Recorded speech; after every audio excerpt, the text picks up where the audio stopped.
Movie शुरू होता है और हम देखते हैं कि एक लाइटिंग ऑब्जेक्ट धरती की तरफ आ रहा है।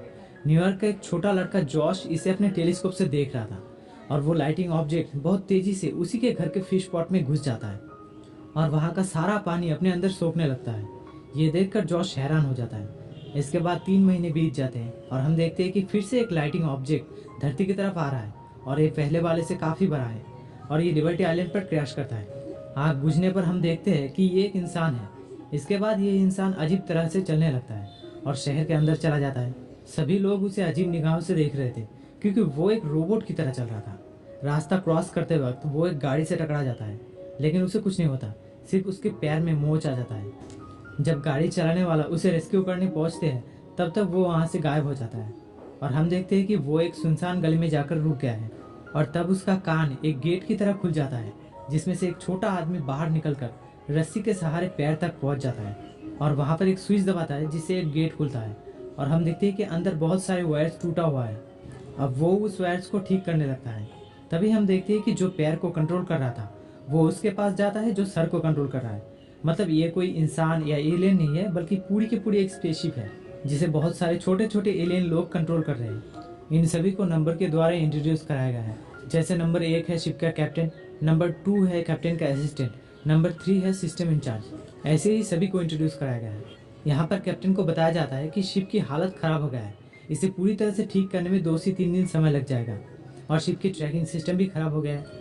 इसके बाद कैप्टन सभी क्रू मेंबर को मीटिंग के लिए बुलाता है।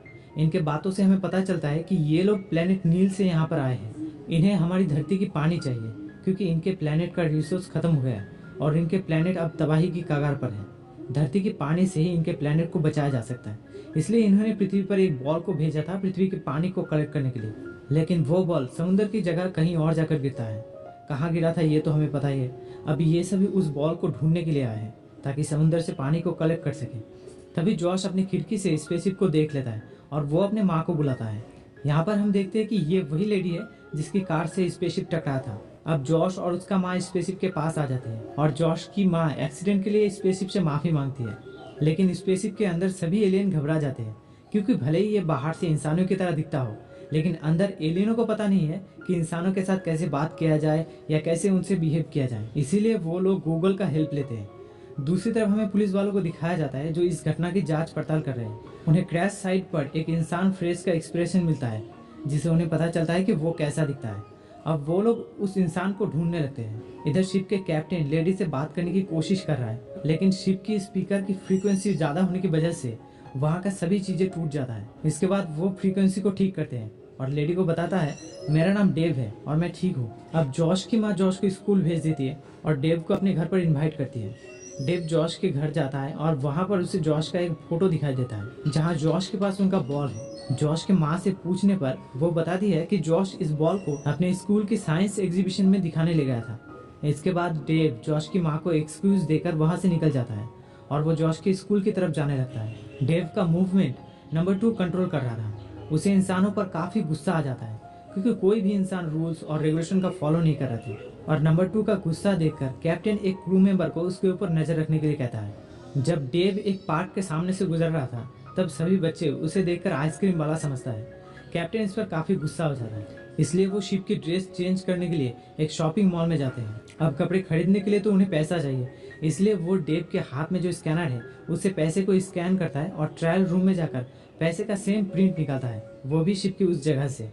इसके बाद डेव जॉश के स्कूल पहुंच जाता है और यहाँ पर प्रिंसिपल उसे टीचर समझकर क्लासरूम में भेज देता है और डेव जॉश को क्लासरूम के बाहर लाकर उससे बॉल के बारे में पूछता है। जॉश कहता है कि उसकी स्कूल के एक शैतान बच्चे ने उससे वो बॉल छीन लिया है। अब जॉश और डेव मिलकर उस लड़के को ढूंढने लगते हैं, लेकिन वो लड़का उन्हें कहीं नहीं मिलता। इसके बाद वो दोनों जॉश के घर पर आकर गेम खेलने लगते हैं। अब इन दोनों में काफी अच्छी दोस्ती बन जाती है। तभी जॉश की माँ घर पर आती है और वो डेव को डिनर करने के लिए कहती है।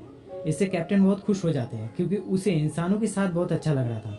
लेकिन नंबर 4 कहता है हमें अपनी मिशन पर काम करना चाहिए क्योंकि हमारी शिप की चार्ज बहुत जल्दी खत्म होने वाला है। लेकिन कैप्टन उसके बातों को इग्नोर करता है और वो डिनर के लिए रुक जाता है।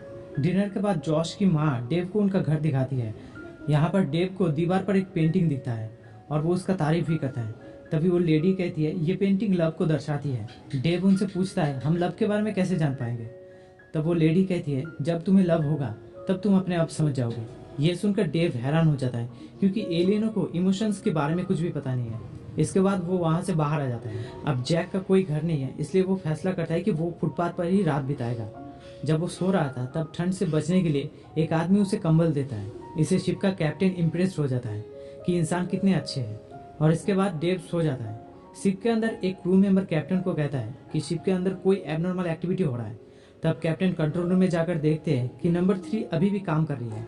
तब नंबर 3 कैप्टन से कहती है, मुझे एक ऐसी फाइल मिली है जिसे हम लव और इमोशन के बारे में जान पाएंगे, जिसे हर इंसान अपनी जिंदगी में एक बार जरूर देखता है। हम देखते हैं कि ये एक इमोशनल ड्रामा फिल्म है। अब कैप्टन और नंबर 3 फिल्म को देखने लगते हैं और फिल्म के आखिर में वो दोनों रो रहे थे। इसके बाद वो दोनों अपने अपने रूम में सोने चले जाते हैं। अगले दिन शिप का चार्ज घटकर 20% हो जाता है। डेव फिर से जॉश से मिलता है और वो लोग रोलर कोस्टर राइड करते हैं। राइड करते वक्त अंदर सभी की हालत बहुत खराब हो जाता है। इसके बाद हॉट डॉग कॉम्पिटिशन में जीतकर सॉफ्ट टॉय जॉश के माँ को दे देता है। और फिर डेव देखता है कि कुछ शैतान लड़के जॉश को परेशान कर रहा है। तब डेव उन्हें सजा देने के लिए उल्टा लटका देता है। तभी उस लड़के के पॉकेट से बॉल गिरता है जिसके लिए एलियन यहाँ पर आए थे। इसे देखकर सभी क्रू मेंबर बहुत खुश हो जाते हैं। इसके बाद डेव जॉश और उसके माँ को डिनर के लिए इन्वाइट करता है क्योंकि जॉश की माँ का बर्थडे था, उसे सेलिब्रेट करने के लिए। अंदर नंबर 2 इससे काफ़ी गुस्सा हो जाता है। वो कहता है, हमें बॉल मिल गया है, अब हमें हमारा मिशन कंप्लीट करना चाहिए। लेकिन शिप का कैप्टन कहता है कि जॉश और उसका माँ ने हमारा बहुत हेल्प किया है, इसलिए हमें भी उनके लिए कुछ करना चाहिए। यहाँ पर इंसानों के साथ रहते रहते एलियंस के अंदर भी बहुत सारा चेंजेस आ जाता है।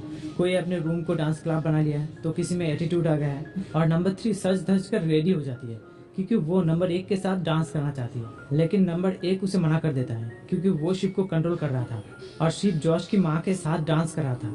इससे नंबर 3 दुखी होकर वहाँ से चली जाती है और तब पुलिस आकर डेव को पकड़ कर ले जाती है पूछताछ करने के लिए। इन सभी से नंबर 2 बहुत परेशान हो जाता है और वो शिप के आर्मी को अपने साथ मिलाकर शिप पर कब्जा कर लेता है और वो नया कैप्टन बन जाता है। नंबर 3 भी नंबर 2 का साथ देती है और नंबर 1 को बंदी बनाया जाता है। इसके बाद नंबर 2 सभी से कहता है, अब से हम एलियन की तरह ही बिहेव करेंगे, कोई भी इंसानों की तरह बिहेव नहीं करेगा। इधर इन्वेस्टिगेशन रूम में डेव का स्पीकर ऑन था, इसलिए पुलिस उनकी सारी बातें सुन लेता है और उन्हें लगता है कि ये कोई एलियन सोल्जर है, इसलिए वो डर के मारे वहाँ से निकल जाते हैं। यहाँ पर हम पहली बार डेव का हथियार देखते हैं। डेव फायर करके पुलिस स्टेशन का दीवार उड़ा देता है और वहाँ से बाहर जाने लगता है। पुलिस उसे रोकने के लिए उस पर फायर करते हैं, लेकिन इसे डेव को कुछ नहीं होता। और तब शिप का एक क्रू मेंबर नए कैप्टन के गुस्से से बचने के लिए शिप से बाहर कूद जाता है। डेव वहाँ पर जॉश और उसके माँ को भी देखता है जो उसे छुड़ाने के लिए आए थे, लेकिन नए कैप्टन उन्हें इग्नोर करके आगे बढ़ने लगता है। नंबर 3 देखती है कि नंबर 2 तो सब कुछ तबाह कर देगा, इसलिए वो शिप के असली कैप्टन को छुड़ाने के लिए जाता है, लेकिन वो दोनों पकड़े जाते हैं और तब उन्हें डेव के नाक के जरिए शिप से बाहर निकल दिया जाता है। अब वो दोनों बचते बचाते एक प्लास्टिक बैग के जरिए शिप तक पहुंचने की कोशिश करते हैं, लेकिन वो एक कार के वाइपर में अटक जाते हैं और वाइपर उन्हें सीधा डेव की पैर में गिरा देता है। तब नंबर 1 नंबर 3 से सॉरी कहता है कि मैंने तुम्हारा दिल दुखाया, फिर भी तुमने मेरी मदद की। इसके बाद वो दोनों शिप के अंदर घुसने लगते हैं। इधर डेव बाकी लोगों की तरह टैक्सी रोकने की कोशिश कर रहा है, लेकिन कोई भी टैक्सी नहीं रुकता। तब वो जबरदस्ती एक टैक्सी को रोकता है समुद्र के किनारे जाने के लिए, ताकि उसकी एनर्जी बचा रहे। इधर जॉश अपने माँ से कहता है कि डेव बुरा नहीं है, शायद उसके साथ कुछ गलत हुआ है, हमें जाकर उसकी मदद करना चाहिए। और तब हम देखते हैं कि एक पुलिस वालों को वो एलियन मिल जाता है जिसने शिप से बाहर जंप किया था, और वो सारी बातें समझ जाता है और डेव को रोकने के लिए जाते हैं। इधर डेव समुद्र के किनारे पहुंच गया है और वो बॉल को एक्टिवेट करके समुद्र में फेंकने ही वाला था कि तभी शिप की असली कैप्टन दूसरी हाथ का कंट्रोल लेकर उसे रोक देता है। कैप्टन फिर से शिप का कमांड अपने हाथ में ले लेता है और इधर नंबर 2 बॉल को पानी में फेंकने की कोशिश करता है। इससे डेव नीचे गिर जाता है और उसके हाथ से बॉल छूटकर पानी में गिर जाता है और समुद्र के पानी को अपने अंदर सोखने लगता है। अब कैप्टन बॉल को रोकने की कोशिश करता है, लेकिन नहीं रोक पाता। तब वो सभी क्रू मेंबर से पृथ्वी को बचाने का परमिशन मांगता है, क्योंकि शिप के अंदर सिर्फ इतना पावर है कि वो या तो बॉल को रोक सकते हैं या अपने घर वापस जा सकते हैं। तो इस पर सभी क्रू मेंबर पृथ्वी को बचाने का फैसला करते हैं, क्योंकि उन्होंने इंसानों से बहुत कुछ सीखा है। तब डेव अपना पूरी एनर्जी लगाकर बॉल को डीएक्टिवेट कर देता है, जिससे डेव का एनर्जी भी खत्म हो जाता है और वो बंद हो जाता है। और तब पुलिस वालों के साथ जॉश भी वहाँ पर पहुँच जाता है और जॉश एक पुलिस का शॉट गन लेकर डेव को चार्ज कर देता है। इसके बाद हम देखते हैं कि डेव का मुंह एक गेट की तरह खुल जाता है, जिसमें से कैप्टन और नंबर 3 बाहर आकर सभी को उनके बारे में सब सच बता देते हैं कि हम कहाँ से आए हैं और क्यों आए हैं। और कैप्टन ये भी कहता है कि हम इस दुनिया को तबाह करके अपनी दुनिया को बचाना नहीं चाहते, हमें जिस पानी की ज़रूरत है वो हम किसी और प्लेनेट से ले लेंगे। और वो सभी को गुड बाय कहता है और तभी पुलिस उस एलियन को अपनी जेब से निकालता है और उसे शिप के अंदर रख देता है। इसके बाद वो सभी यहाँ से जाने के लिए रेडी होते हैं और जब डेव वहाँ से जाने लगता है तभी वहाँ पर FBI चला आता है और वो हेलीकॉप्टर से डेव के ऊपर जाल फेंकता है जिससे डेव वहीं पर गिर जाता है। तब कैप्टन अपना दिमाग चलाकर सभी क्रू मेंबर को इमरजेंसी शिप पर लेकर वहाँ से चला जाता है, लेकिन नंबर 2 को वहीं पर छोड़ देता है। अब हम देखते हैं कि इस इमरजेंसी शिप पर कैप्टन नंबर 3 को प्रपोज करता है और इसी के साथ ये शानदार मूवी यहीं पर खत्म।